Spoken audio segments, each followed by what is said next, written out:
প্রতিদিন ক্লান্তি, মাথা ব্যথা, টেনশন, স্ট্রেসে ভুগছেন, ঘুম ভালো হচ্ছে না, মনোযোগের অভাব হচ্ছে, এই সমস্যাগুলো শুধুমাত্র মানসিক চাপই নয়, দীর্ঘদিন যদি চলতে থাকে তাহলে আপনার হার্ট, আপনার হজম এবং আপনার ইমিউনিটি সিস্টেমকেও কিন্তু দুর্বল করে দেবে, শরীরে অ্যাক্টিভেট করবে ফ্লাইট অ্যান্ড ফাইট মোড সব সময়ের জন্য, এবং তার প্রভাব কিন্তু রিলেশনশিপেও পড়বে, অর্থাৎ সামাজিক এবং পারিবারিক সম্পর্কের উপরেও এর নেগেটিভ প্রভাব কিন্তু নেমে আসবে।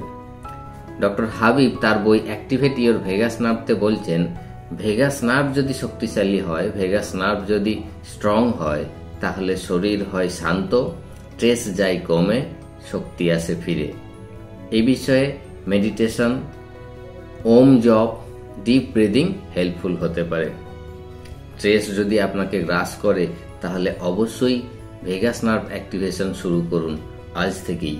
এই বিষয়ে কোনো নিউরোসায়েন্টিস্টের সঙ্গে যোগাযোগ করতে পারেন অথবা কোনো এনএলপি এক্সপার্টের সহায়তাও নিতে পারেন। আর যদি চান আমি আপনাকে হেল্প করি তাহলে হোয়াটসঅ্যাপ নম্বরে যোগাযোগ করতে পারেন।